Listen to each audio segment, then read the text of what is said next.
Hi my lovelies, and welcome back to another video. And I think this is probably my first autumnal fall type of video. So in today's video I thought I would share how I'm decorating the house for autumn. I'm just making it lovely and autumnal and cosy.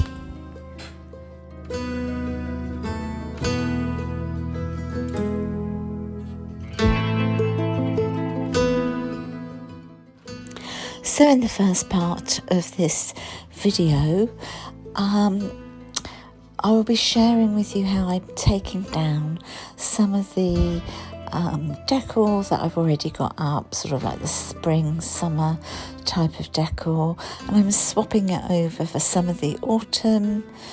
Not really so much Halloween, but there are pumpkins, but yeah, I'd say more autumnal decor.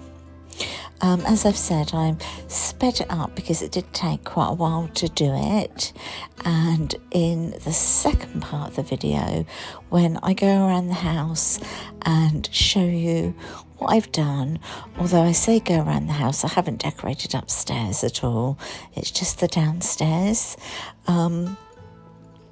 So when I show you that part in the video, that will be just really relaxing, lovely music, and I hope you enjoy.